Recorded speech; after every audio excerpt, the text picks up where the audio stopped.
I want to switch quickly if we can. I was able to get a hold of, and he just called us, Joe Morelle, Greens Morelle. Joe on the line right now, featured in a New York Times story about the origin of Utica greens, or Greens Morelle. Morning, gentlemen. Good morning, Joseph. Congratulations. Hey, Great listen, story, by the way. I got to interrupt one quick minute, though, because more important than the greens, and this question is to Jeffrey and Andrew. Yeah. How was your freaking scallops roll this year? Oh, delicious. As always, delicious. All right, I didn't hear about it, so I got to make sure. You're right. You're right. And let me tell you something. That is again, I don't know if anybody's ever done this, but they're the little smaller scallops chopped up in like a sausage roll, and it is your antipasto roll is just incredible too. Thank you. What do you put in there? You I put in can't tell you. scallop? Until I retire. Once I retire, then I'll give you the recipe. I didn't know if it was greens or spinach. What are you trying to do there? Trying to get the recipe from him? I can't believe it. Okay, all right, Andrew. And I also have to say that not only do I look forward to that every year, but the scallops are always cooked perfectly. And, I'm no chef, but anybody who knows scallops knows it's hard to cook them just right. And you managed to get them perfect. I don't know how you do it. And we're making him famous, too, because that's the next thing for the New York Times. I named that tequila roll. Yes, that's absolutely right. There we go. That's the next interview. I love it. I got to say, that guy, Jim Shaheen was his name. Mm-hmm. And actually, he lives in Syracuse, and he's a freelance writer for the New York Times. Okay, that's how it came to be. That's nice. awesome. Yes, and he was awesome. He sat down. We sat down for a couple hours. A couple of scotches in. I was telling him everything, and how that goes. Okay, I do want to know, but at the end of the story, you said that the greens that were made for you over there at the Chesterfield are very close to your original. The breadcrumbs a little different, a little drier. But then what happened at the end? It almost made it look like at the end where you said, "Nah, I don't like them. I'm not going to finish it." Well, I don't like greens though. I cook them, but I like me. I'm cheeseburgers, macaroni, and butter. Yes. That's the kind of guy I am. So it says at the end, it says, as he nursed his drink. I mean, it was nice that he included that at the Chesterfield.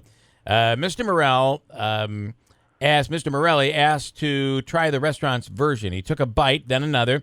Quote, "They taste pretty close to mine," he said. "The breadcrumb mixture is a little different, a little drier, but they're good, really good." But then he says someone urged him, the story goes on, someone urged him to try some more. He thought for a moment, then declined.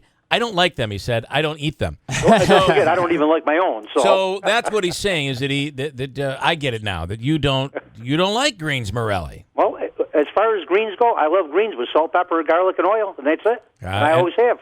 Well, it's funny that you go around so escarole with garlic, oil, salt, pepper is like when I was out in Providence. I'm like, oh, they have greens out here, but that's just what they serve, and it's anywhere else. Yeah. But I also found it interesting, Joe, that the greens are making their way. There's a couple restaurants in Boston and Syracuse, Rochester, Albany, of course, and even New York City and Orlando and South Carolina. Never knew about the Orlando bill. I never knew about the South Carolina. Well, I'll tell you, South Carolina, there's a guy from Utica, and I wish I remembered his name. Somebody will, if you want to call in and give it to us, that has opened and runs a restaurant down there in Myrtle Beach. Okay. Also, Delmonico's is open in Orlando. Really? And they serve chicken riggies, Utica greens is what they call them. But down there right in Orlando. Well, let me tell you something about Delmonico's. The last time we were there, I think I asked the girl, I says, I see the greens on the menu. I said, "Do you have greens Morelle?" And she said, "What's that?"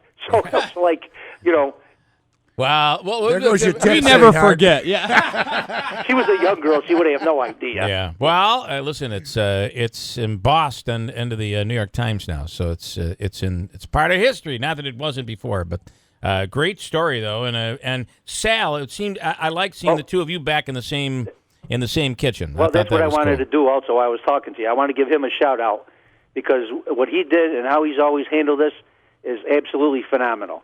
Everybody did the greens. They wanted to put their own name on it. Greens Eddie, Greens Mikey, Greens Grandpa, whatever. Yeah. Sale was adamant. He wanted to keep my name on it. And just a special shout out to him because he was awesome. Well, listen, I was so happy to see you in the paper in the New York Times yesterday. Really cool. And Joe Morelle, congratulations. Greens Morelle. I might have to have an order today. I just got to do it. Listen, one more thing before I go. Yes. Now do you think, because I'm so quote-unquote famous, now you think we can fix Joe Bikers contest? Hey, I gave an easy one this morning. We gave away money today, so it all worked out. Joseph, you're a good man. Joe Morelle, thanks so much for taking the time. All right, this morning. guys, talk to you soon. All right. Thank you.